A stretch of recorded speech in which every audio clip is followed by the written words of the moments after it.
bagus ininya ceritanya pas awalnya tuh.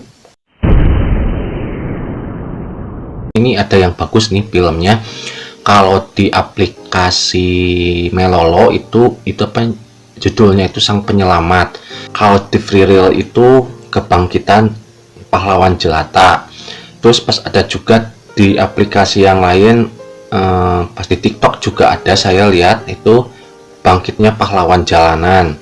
Ya macam-macam lah itu apa, dari satu aplikasi ke aplikasi yang lain itu judulnya beda-beda, tapi itu biasanya cover filmnya itu sama seperti itu ya. Ini seperti ini ya, dilihat. Nah seperti itu, cuma judulnya aja yang beda-beda. Kalau darinya keseluruhan cerita di film itu ya, dari film dramanya Kebangkitan Pahlawan Jelata, pertama kalau dari segi cerita itu bagus sekali itu. Pas kan itu pas sampai sekarang pas udah 4 season atau 5 season ya, 4 season ya kalau gak salah. Pas season yang pertama itu kan sampai 100 lebih, season yang kedua itu sekitarnya ada sekitar 70 episode, yang ketiganya itu 80, pas terus yang keempatnya itu yang terbaru itunya 70 episode dan kalau gak salah ya, dicek aja nanti. Filmnya bagus, itunya ceritanya seperti Dracin yang lahir kembali gitu, pas dari masa depan terus terlahir kok di sebuah kota kuno gitu kan. Terus dia kan pengemis, terus ada adiknya gitu kan, yang apa, yang MC yang utamanya itu kan udah meninggal, terus hidup lagi gitu kan, terus melawan penjahat yang apa, preman pasar gitu kan, lawan terus bangkit. Lumrah lah pas darinya kebanyakan drama Cina yang menceritakan tentang traveling ke dunia kuno gitu. Nah ini kita melihat itunya hanya sebagai drama fantasi ya, tapi setelah perjalanan cerita ini, bagusnya ini dari film ini menceritakan tentang pas ada kemiripan sejarah dengan sejarah Tiongkok kuno ya. Pas kalau di filmnya itu kan pas disebutkan pas negara Dajin ya,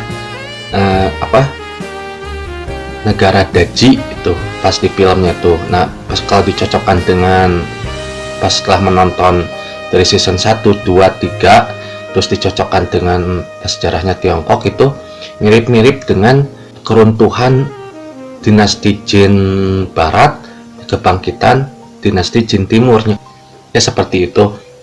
Ini mirip-mirip loh. Kan itu pas nama tokohnya juga kan Sumu, terus pas di beberapa pas aplikasi ada yang di Indonesia kan itu pas nama tokohnya pas, tapi kalau di dengar dari suara yang asli yang audio Mandarinnya itu kan Sumu ya, pas dari rakyat jelata terus menjadinya panglima perang, terus jadi pahlawan lah gitu, pahlawan, dan masuk ke istana gitu kan, terus balik akhirnya ke perbatasan itu kan melawan ada serangan dari suku utara.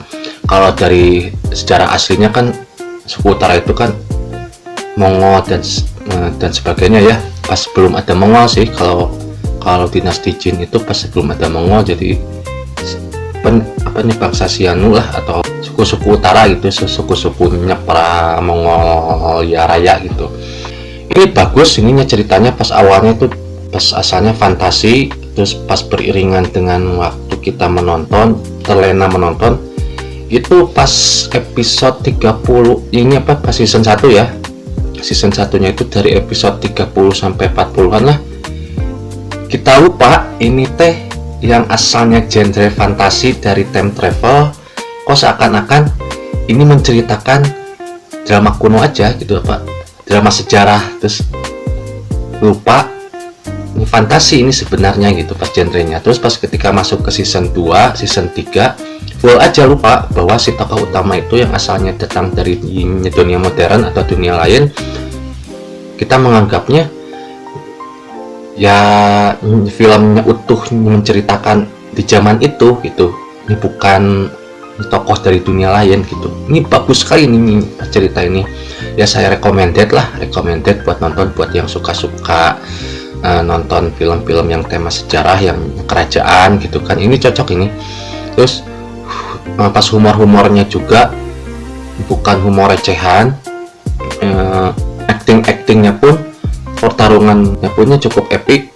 Kita seperti bukan nonton drama pendek yang ecek-ecek gitu. Ini sekelas movie, ini layak lah bersanding dengan itu.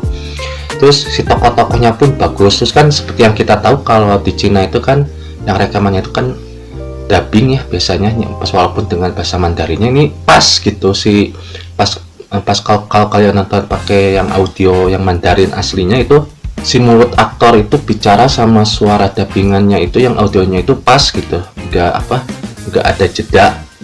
Kalaupun ada jeda itu hanya beberapa detik lah gitu, pas. Jadi ini pas dari kualitas aktornya juga, actingnya bagus.